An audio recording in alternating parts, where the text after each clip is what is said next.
மேட்டூர் அணையின் நீர்மட்டமானது தொடர்ந்து வேகமாக அதிகரித்து வரும் நிலையில் அணை திறப்பு குறித்த அறிவிப்பு இன்று வெளியிடப்பட உள்ளதாக முக்கிய செய்தி ஒன்று வெளியாகியிருக்கிறது. தொடர்ந்து கூடுதல் விவரங்களை வழங்குவதற்காக இணைகிறார் எமது செய்தியாளர் பிரகாஷ். பிரகாஷ், வணக்கம். மேட்டூர் அணை திறப்பு குறித்தான அறிவிப்போடு சம்பந்தப்பட்ட மாவட்ட ஆட்சியர்களுக்கு இந்த ஆலோசனை கூட்டத்தில் என்னென்ன அறிவுறுத்தல்கள் வழங்கப்பட்டிருக்கின்றன, எப்பொழுது இந்த அறிவிப்பானது வெளியாக இருக்கிறது, விரிவான தகவல்களை பதிவு பண்ணுங்க. மேட்டூர் அணை திறப்பது குறித்த அறிவிப்பு இன்று வெளியிடப்படும் இருப்பதாக தகவல் வெளியாகி இருக்கிறது. சற்று நேரத்துக்கு முன்னர் தான் முதலமைச்சர் தலைமையில் மேட்டூர் அணை திறப்பு குறித்து தலைமைச் செயலகத்தில் ஆலோசனை கூட்டம் நடைபெற்றது.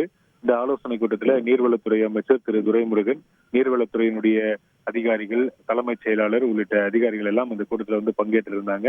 அதே போல டெல்டா மாவட்டத்தில் இருக்கக்கூடிய மாவட்ட ஆட்சித்தலைவர்களும் இந்த கூட்டத்தில் பங்கேற்றிருந்தது குறிப்பிடத்தக்கது. இந்த சூழ்நிலையில ஏற்கனவே உபரி நீர் அதிகமாக வெளியேற்றப்பட்டு வரக்கூடிய சூழ்நிலையில் இதனை முறையாக பயன்படுத்துவதற்கும் ஏரிகள் மற்றும் கண்மாய்களில் சேமிப்பதற்கும் மேற்கொள்ள வேண்டிய பல்வேறு முன்னெச்சரிக்கை நடவடிக்கைகள் குறித்து டெல்டா மாவட்ட ஆட்சித்தலைவர்களுக்கு பல்வேறு அறிவுரைகள் மற்றும் ஆலோசனைகள் தற்போது முதலமைச்சர் வழங்கியிருக்கிறார். இந்த நிலையில் இந்த மேட்டூர் அணையானது திறப்பது தொடர்பாக இன்று அறிவிப்பு வெளியிடப்பட இருப்பதாக தகவல்கள் தெரிவிக்கின்றன. தண்ணீர் திறந்து விடக்கூடிய பட்சத்தில் 5339 கிலோமீட்டர் தூரத்துக்கு தூர்வாரப்பட்டு கடைமடை வரை நீர் சென்றடைய தேவையான நடவடிக்கைகள் மேற்கொள்ளப்பட்டு இருக்கிறது. இந்த சூழ்நிலையில சம்பா சாகுபடிக்கு தேவையான நடவடிக்கைகள் என்னென்ன, விவசாயத்துக்கு தேவையான இடுபொருட்கள் வழங்குவது, அதே போல அவர்களுக்கு விவசாயிகளுக்கு தேவையான நெல் வழங்குவது உள்ளிட்ட இந்த விஷயங்கள் எல்லாம் முறையாக கண்காணிக்க வேண்டும்.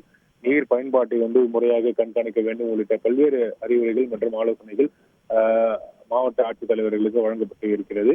இந்த சூழ்நிலையில் மேட்டூர் அணை திறப்பது தொடர்பான அறிவிப்பு இன்றையே வெளியாகும் என்று எதிர்பார்க்கப்படுகிறது. நன்றி பிரகாஷ், உங்களோட விரிவான தகவல்களுக்கு. உடனே சப்ஸ்கிரைப் பண்ணுங்க.